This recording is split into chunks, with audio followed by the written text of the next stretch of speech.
This video will focus on Leica Captivate's 3D viewer.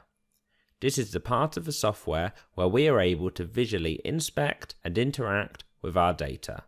In previous software, this may have been simply referred to as a map. However, with Leica Captivate's ability to display and handle all of its data in 3D, the term map is not enough. So instead, we use 3D viewer. We will begin by looking at zooming and panning in a simple 2D view. We start with a suitable job in the center of the job carousel, and then we can tap on the 3D viewer icon to enter into it.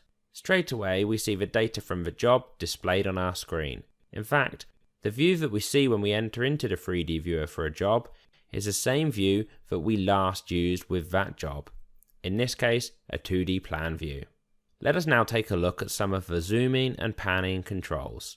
We will start by tapping the zoom icon on the right hand toolbar so that a sub toolbar is displayed. Here we see 4 icons. At the top we have zoom extents. Then we have a real-time zoom where we can drag forwards and backwards to zoom in and out. Then we have a zoom window. And finally a center view control. So now we can have a look at each of these in turn, starting with the real-time zoom. We tap the icon which enables that mode for us, hence the icon now being displayed as highlighted. And now whenever we drag either up or down the screen, we find ourselves zooming in or zooming out. If we tap the button again to disable it, now none of our zoom features are enabled.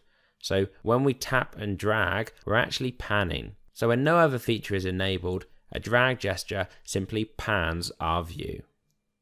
Next, we can use the zoom window feature. Again, as soon as we tap the icon, it becomes highlighted because it is enabled.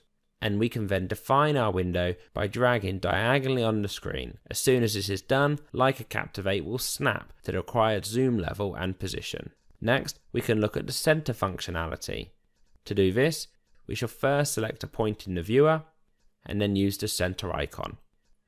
As soon as we press this, Leica Captivate automatically pans the view so that our selected object is now in the center of the screen. In some cases, there is even a second center option, which allows us to center the view around our current position, assuming we have one, which we do not have here in the 3D viewer. Now we can use the top icon, Zoom Extents.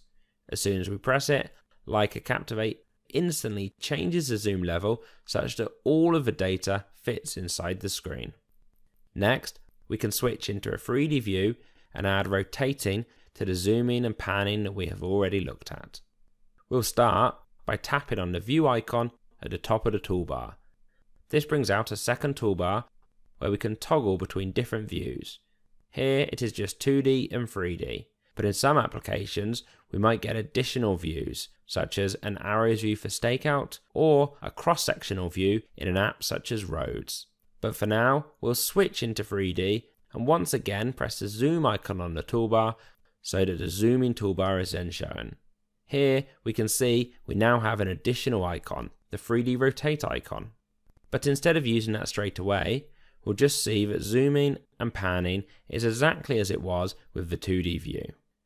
Once we've done that, it is time that we use the 3D rotate functionality.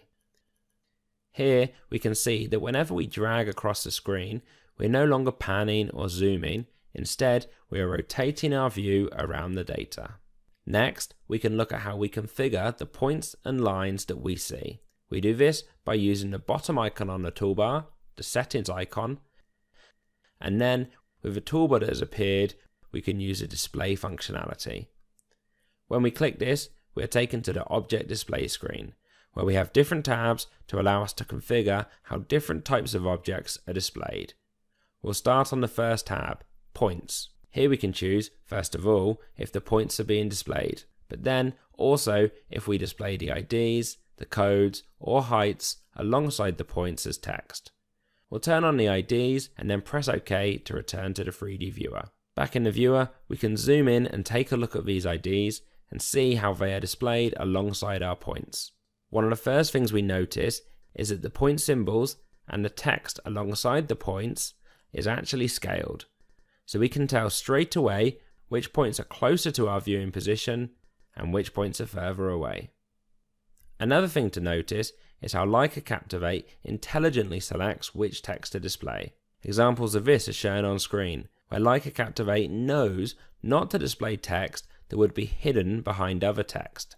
This intelligence makes the entire dataset easier to view and interpret, because we do not end up with a mess of text covering the screen and preventing us from seeing the data or being able to read the text itself.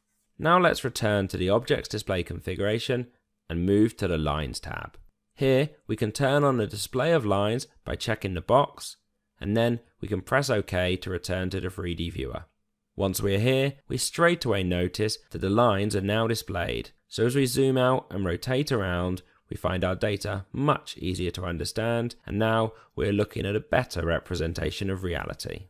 Next, we can take a look at how we can configure the display of scans, DTMs, and alignments. We can look at these objects individually, one after the other, but for each of them, we have to first return to the Object Display configuration. We'll start by going to the Scans tab and turning on Scans. We then get the chance to choose what color to make our scans. Either the true color coming through from any images that we have taken with the scans, or have the scan colored by intensity, or alternatively have a single color for the entire point cloud from a scan. We'll leave it with true color and then we'll take a look at the next option. Here we can control if we want the points in our point cloud to be either small or large.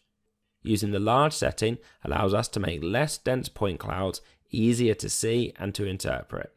However, in this case, we'll leave it set to small and press OK to return to the 3D viewer, where we can now see that our scans are visible and live. So, as we rotate the view slightly, we can see that this virtual world really does represent the reality of the site. Next, we can return to the Object Display configuration, and this time go to the DTM tab. Here, we can select to turn on our digital terrain models, and even configure the color that they will be displayed in. Once we've done that, we can press OK to again return to the 3D viewer. And now we can see that our triangles from a digital terrain model are visible within the viewer, enabling us to visualize and understand where a design or a previously surveyed surface is or should be. Defining the DTM model that is displayed is actually part of data management, and as such is covered in a separate video on working jobs and design data. Also covered in that video is a selection of road, rail, or tunnel data, in other words, design data with alignments in. And alignments is what we will now look at. So again, we go back to our Object Display configuration, and this time we'll go to the Alignments tab. Here, we simply tick the checkbox to turn alignments on, and then press OK to return to the 3D viewer once again. Now that we're back in the viewer, with the alignment turned on, we can rotate our view and take a look at this alignment. In this case, it is a continuation of the existing railway line as we can see here. However, to see it even more clearly, we should rotate the view to face north, where we can now see the alignment extending off beyond the scans and into the distance. Next, we can take a look at the 3D viewer feature called the Distance Filter. To do this, we'll switch to a different job and then enter back into the 3D viewer app.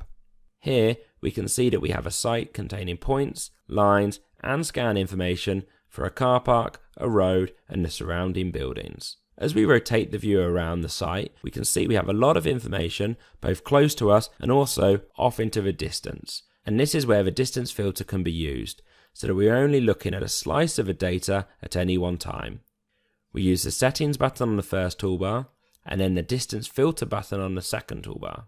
This provides us with a slider where we can control the minimum and the maximum distance from the viewpoint that we want to see data for. As we change these amounts, we can see that our data is being filtered in real time, and if we then rotate our view, we can see that the filter really is live as the data in our screen updates as we rotate. For now, we can just reset our filter to its full extent, but it really doesn't take much imagination to start thinking of use cases for this, such as looking at only a certain section of an alignment or at a certain floor of a multi-story building. Next, we can take a look at selecting and deselecting objects in the 3D viewer. The process for this really is as simple as tapping on the object which we wish to select or to deselect. And of course, we can have multiple objects selected at the same time if we want. Now, there will be some cases where there are multiple objects close together, and as such, Leica Captivate won't be able to automatically tell which one we meant to select. When this happens, we're presented with all the possible objects so that we can confirm which one we meant to select or deselect. The data we select doesn't just have to be points. It could also be a line, as shown here, or an alignment, or even data from a DXF. Next, we'll look at a method which allows us to select multiple objects at once, the selection window. Here, we use the settings icon from the first toolbar, and then use the selection window icon from the second. Now, we're able to define what objects to select using a window. If we create the window from left to right, then only the objects completely inside that window will be selected. Let's now clear that selection by pressing and holding on the screen, and then selecting Clear Objects from the context menu. And now we can create the window slightly differently. This time, although we'll do approximately the same window, we'll do it from right to left. This creates a window that not only selects the objects that are completely inside it, but also any object that intersects with its boundary. Now that we've seen this, we can clear our selection. To do that, we once again press and hold on the map to bring up the context-specific menu, but before we press clear, we can explain a bit more about the context-specific menu. Depending on what is selected when we bring up this menu, the content of the menu changes. As we had multiple different object types selected when we invoked this menu, here we only have the options for delete or clear, so we will clear. And then this time, we'll try it again with just one point selected. Now when we press and hold, we can see that the context menu is giving us a lot more options. In fact, it has given us a lot more power. And we can use this whether we have selected points, lines, alignments, or data from our DXF files and do useful and common functions such as importing DXF data or jumping into an app, such as stake if we selected points, or some reference line or road functionality if we had selected a line or an alignment.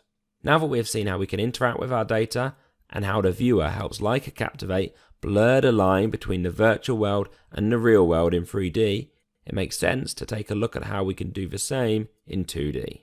And we'll do this using a background image. We'll continue with the same job as before, but this time in a 2D plan view. We'll then zoom in and turn off some IDs to make it even easier to see the huge impact that turning on a background image can really have. So now we'll enter into our object display configuration again, and then on the Points tab, turn off the point IDs, and on the Lines tab, turn off the line IDs. With that done, we can move on to the Background Images tab. Here, we'll select to use an image and then enter into the screen where we can choose which image we want to use. In our case, we only have one image, but as we can tell, if we had multiple images in this list, we'd then be able to select which one we want to use. With this confirmed, we can press OK, and then OK again to return to the 3D viewer. Once we're back in the viewer, we can zoom and pan around and really see that even in 2D, Leica Captivate is helping us to better understand the data and the site that we're working on. With that finished, we can now bring this video to a close, but it is worth noting that many other videos, such as the stake videos or the DXF videos, also cover some 3D viewer functionality.